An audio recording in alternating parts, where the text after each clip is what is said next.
Hola, bienvenidos a una nueva clase teórica de la asignatura Odontopediatría. Hoy desarrollaré el tema estomatología pediátrica, parte 1. Soy la doctora Graciela Estenochonga y formo parte del equipo docente de la Universidad Nacional de Córdoba, de la Facultad de Odontología. Hablaré sobre algunos contenidos de nuestro programa que corresponden a la unidad temática número 13, que es la de tejidos blandos, cuyos objetivos son reconocer las características normales de los tejidos blandos en el niño y evaluar las patologías más frecuentes para su diagnóstico y tratamiento. Como siempre digo, en este caso, cuando hablamos de este tema, en cada niño aceptado como paciente en nuestro consultorio se adquiere la responsabilidad de examinar no solo la salud dental, sino también la salud de las mucosas y tejidos blandos y el bienestar general de nuestro paciente. No nos tiene que importar la edad que tenga, es una responsabilidad. Se debe prestar especial atención de los tejidos blandos, la presencia o no de tumoraciones, las irregularidades, la inflamación o los cambios de color o de textura de las mucosas. Si bien es cierto que algunas alteraciones orales se manifiestan solas, hay otras lesiones que pueden ser un signo de algún trastorno médico más complejo. Las patologías suelen tener en niños una presentación diferente a la patología del adulto. Estas diferencias también suelen ser importantes para la hora del diagnóstico. Brevemente vamos a repasar la semiotecnia de la inspección de los tejidos blandos orales.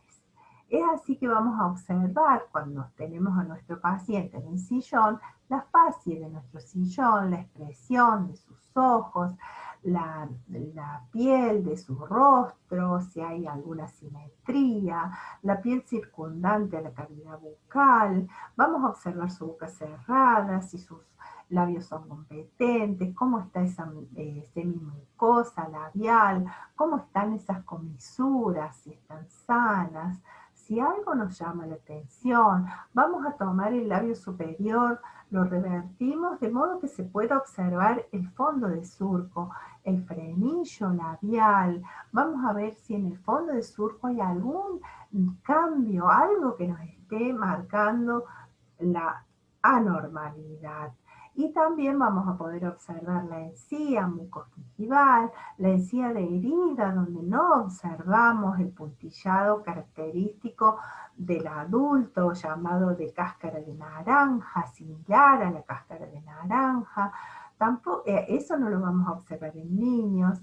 También vamos a observar la encía libre, que tiene sus bordes redondeados, que es brillante, que en su parte papilar, en los espacios interdentales, esta encía, a causa de las anatomías dentarias, que son facetas y no puntos de contacto, se va a relacionar o se va a formar como encilla de montar.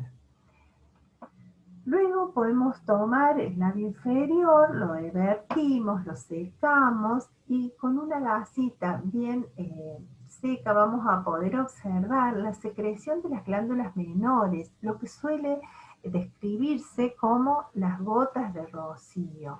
Luego tomamos los labios por encima y por debajo de la comisura labial y lo vertimos y así tendremos a la vista las mucosas yugales de nuestro paciente en sus 3/3. Lo vamos a hacer de un lado y también del otro lado.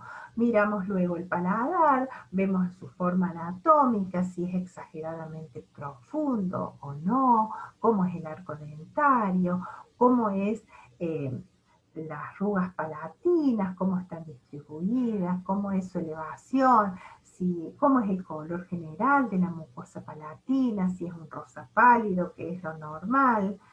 Y también podemos ir un poquitito más por detrás de la boca de nuestro paciente y vamos a ir viendo entonces la úvula palatina, podemos observar los pilares anteriores, los posteriores, vamos a observar a veces las amígdalas, sobre todo si están hipertrofiadas. Y también le pedimos al paciente que nos muestre su lengua. La tomamos de la punta con una gasita y luego secamos esa cara dorsal donde podemos corroborar la existencia de las papilas filiformes, que son la mayoría, después estas papilas redonditas, rosaditas, que son las papilas fungiformes, y las caliciformes van a estar bien ubicadas en la zona posterior de esta cara dorsal de la lengua. Luego la vamos a lateralizar a la lengua y vamos a observar en el reborde, en la zona posterior, las papilas foliadas. Lo hacemos de un lado y del otro. También vamos a examinar la implantación del frenillo lingual en el piso de boca, cómo están esas carúnculas con sus correspondientes conductos excretores de las glándulas salivales submaxilar y sublingual de ambos lados. También podemos observar la cara ventral de la lengua, donde vamos a ver las venas raninas, que por lo general no están tan manifiestas, pero sí vamos a poder observar bien manifiestas las fimbrias.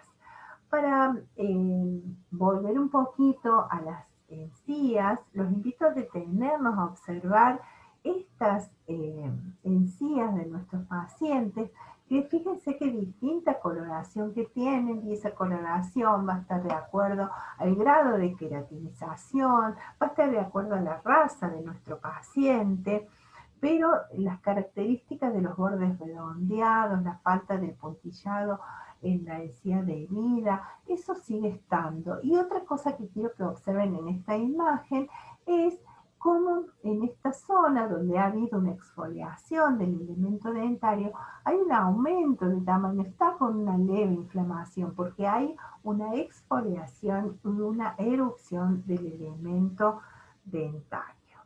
Por último, y terminando con esta breve descripción de la normalidad de los tejidos blandos orales, me gustaría resaltar las diferencias entre el paradencio de un niño y de un adulto. Y vamos a ver que el color en el niño es un rosado fuerte, mientras que en el adulto es un rosado claro. Que su aspecto es liso y brillante en el niño, mientras que en el adulto es opaco. Que la encía de herida, como ya dijimos muchas veces, no tiene ese punteado de aspecto de cáscara de naranja que sí está presente en el adulto, que el margen gingival presenta un reborde redondeado, como si estuviese enrollado, mientras que en el adulto termina como filo de cuchillo, como pico de flauta. También la profundidad del surco en el niño va a ser según el proceso fisiológico de erupción y exfoliación dental, mientras que en el adulto sabemos que la normalidad es que no exceda los 2,5 milímetros de fondo. Y las papilas en el niño van a ser achatadas, redondeadas, mientras que en el adulto son bien piramidales. Bueno, es así que tenemos lesiones gingivales de diferentes orígenes, ¿no? Es así que tenemos virósicos, bacterianos, o también tenemos de origen asociados a algunas enfermedades sistémicas que se pueden presentar afectando a nuestra encía. Entonces también la gingivoestomatitis herpética es una enfermedad que también afecta a la encía. Y bueno, entonces vamos a ver ahora algunas imágenes de lo que más frecuente se presenta en las encías de nuestros niños.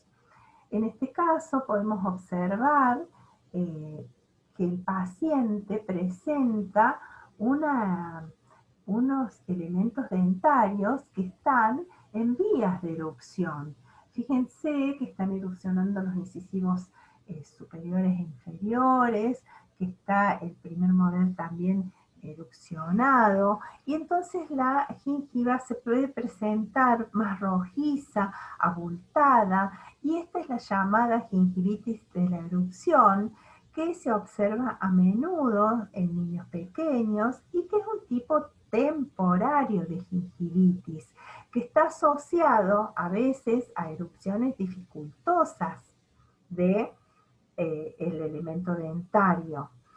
Y esto se va a terminar cuando el elemento termina su proceso eruptivo. Hay mayor incidencia en niños de 6 a 7 años cuando comienza este recambio y sobre todo cuando erupciona el primer molar inferior o superior. ¿Y qué pasa? Muchas veces debajo de esa encía libre, en este caso que tenemos el opérculo de la erupción, se va a acumular restos alimenticios, materia alba, placa bacteriana, y esto va a generar el desarrollo de un proceso inflamatorio. Frecuentemente va a estar más manifiesto en los molares. Esta situación puede producir dolor y a veces una pericoronaritis y otras veces un absceso pericoronario. Cuando se trata de una gingivitis leve, la mejora es solo con insistir en la técnica de higiene oral. En el caso de una pericoronaritis dolorosa, puede aliviarse irrigando el área con clorexidina. La pericoronaritis acompañada de inflamación y compromiso ganglionar debe ser tratada con antibióticos. También tenemos entonces la gingivitis marginal crónica.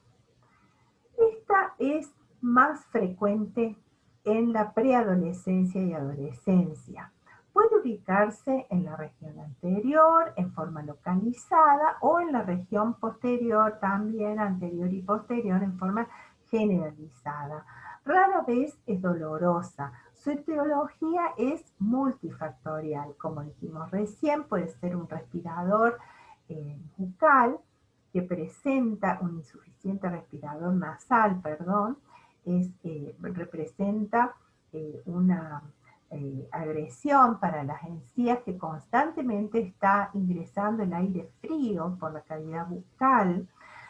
También la falta de higiene, eso es muy importante, el apilamiento dentario, la falta de autolimpieza, que eso se puede producir porque a veces hay caries proximales, entonces el paciente no mastica, no se higieniza, tampoco no se cepilla, no, a veces cuando es en molares mastica de un solo lado, y allí se van a acumular detritus y bacterias que van a provocar esta gingivitis. El tratamiento para esta gingivitis va a ser siempre de acuerdo al factor predisponente a la situación que esté dada. Pero además es muy importante hacer hincapié en la profilaxis, que para todas las gingivitis es como un tratamiento generalizado, muy importante que le enseñemos a nuestros pacientes a dónde se ubica la placa bacteriana, si es posible con regulador de placa bacteriana, y cómo debemos nosotros higienizar tanto la encía como el diente. Distinto va a ser en esos casos donde hay una inflamación gingival, pero claramente están asociadas a procesos infecciosos pulpares, ya sea como en este caso, por el fracaso de un tratamiento que puede ser, la verdad que a lo mejor una endodoncia que ha fracasado, o por caries profundas, como en estos casos de los elementos anteriores. También existen las hiperplasias gingivales, que están asociadas a medicamentos. Es una reacción adversa esta, que aparece tras el uso sistémico de algunos fármacos como los anticonvulsivantes o epilépticos. Su aspecto clínico va a ser de una encía fibrosa, abultada, aumentada de tamaño, que a veces causa dolor cuando se mastica, que presenta alteraciones, puede presentar alteraciones periodontales, que presenta alteraciones oclusales, que también presenta alteraciones estéticas, por supuesto. El tratamiento de esta patología, si no es posible que el médico de cabecera le cambie la medicación, puede ser necesario a veces una gingivectomía.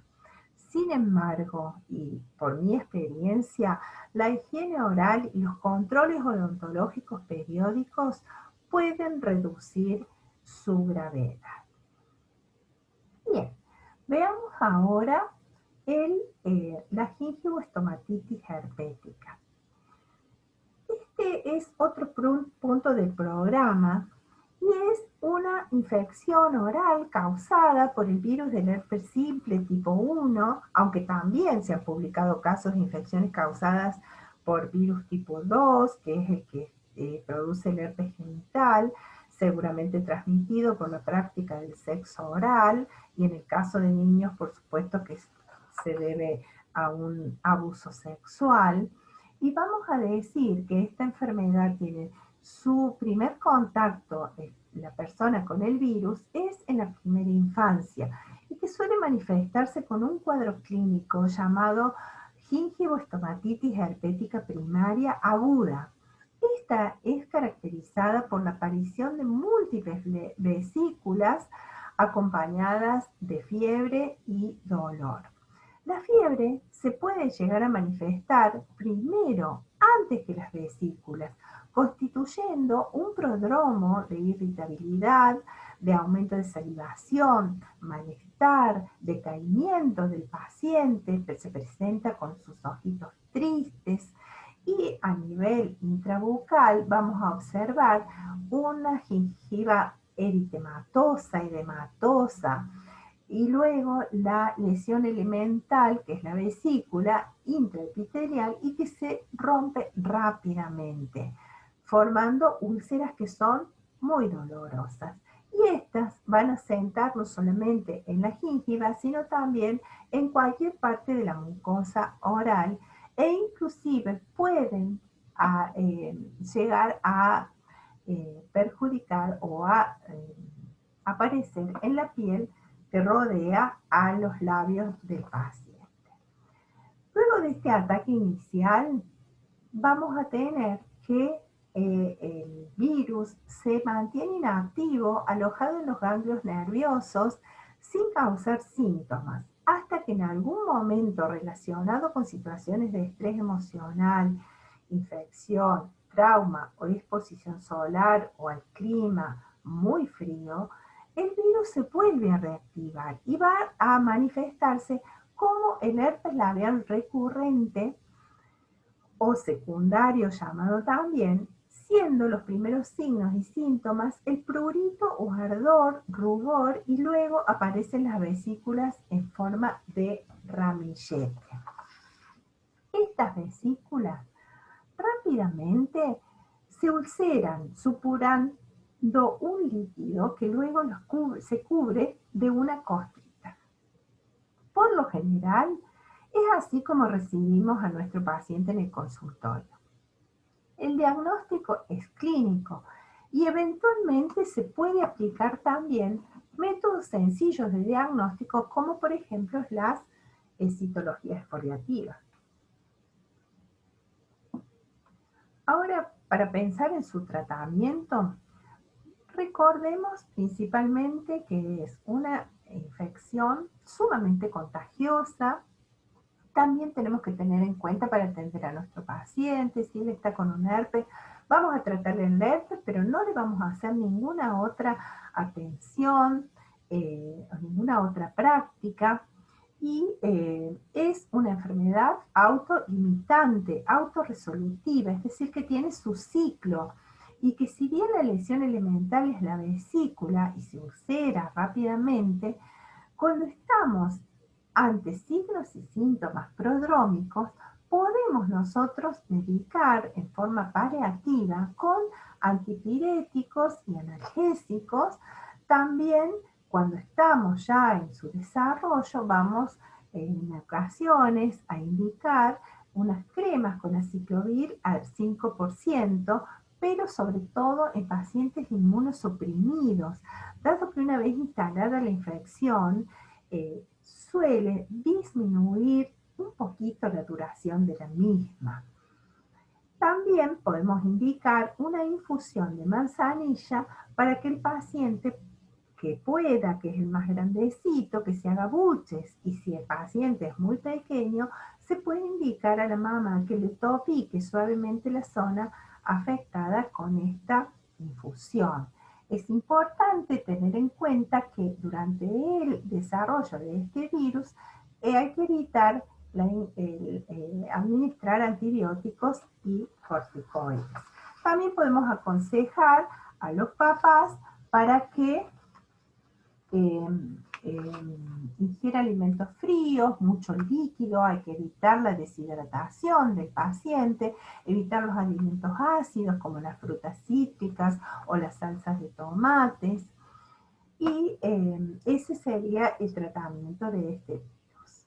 Otra patología que suele afectar a las mucosas son las micosis, como las moniliasis, que están producidas por la Candida albicans, que es un habitante común en la cavidad oral, pero pueden multiplicarse rápidamente y provocar un estado patológico cuando disminuye la resistencia de los tejidos. Por ejemplo, los niños pequeños internados a veces desarrollan este muguet luego de la aplicación de antibióticos que permiten que el hongo, que es saprófito, se vuelva patológico y prolifere. Entonces estas lesiones van a aparecer como manchas blanquecinas, elevadas, algodonosas, que se pueden remover con facilidad, dejando una superficie subyacente roja intensa y que está al borde del sangrado. Para su tratamiento vamos a utilizar, podemos indicar, entre otras, la suspensión oral de nistatina, 100.000 unidades, 100.000 unidades internacionales, y vamos a dar, de acuerdo a la edad del paciente, en los más pequeños, prematuros y lactantes, 1 mililitro cada 6 horas, en los de 1 año y 2 años podemos dar 2 mililitros cada 6 horas, y en los mayores de 3 años podemos administrar 4 mililitros cada 6 horas, aplicando las gotitas en su cavidad bucal para que hagan una acción de forma local. Otra lesión que tenemos frecuente son las aftas. Sabemos que las aftas, que pueden ser menores, mayores o herpetiformes, entre otras, afectan a casi una 20 o 30% de la población general, de las cuales en niños la mayor parte de los casos son aftas menores. Estas aparecen de pronto en las mucosas y son pequeñas, menos de 5 milímetros, y afectan a mucosas no queratinizadas. Las podemos ubicar casi siempre en fondo de surco, en la mucosa labial. Es de un aspecto muy típico el afta, donde podemos observar que presenta una úlcera con fondo necrótico, amarillento, pseudomembranoso, que tiene un halo eritematoso, estas úlceras se curan autorresolutivamente en 10 a 14 días aproximadamente, y no dejan cicatriz. También podemos observar en algunos niños esta otra forma que es llamada herpetiforme, que está representada por aftas pequeñitas de 1 a 3 milímetros que se presentan todas así juntitas como racimos, que tienden a unirse, así como en las lesiones del herpes virus, por eso el nombre, y son dolorosas, todas son muy dolorosas.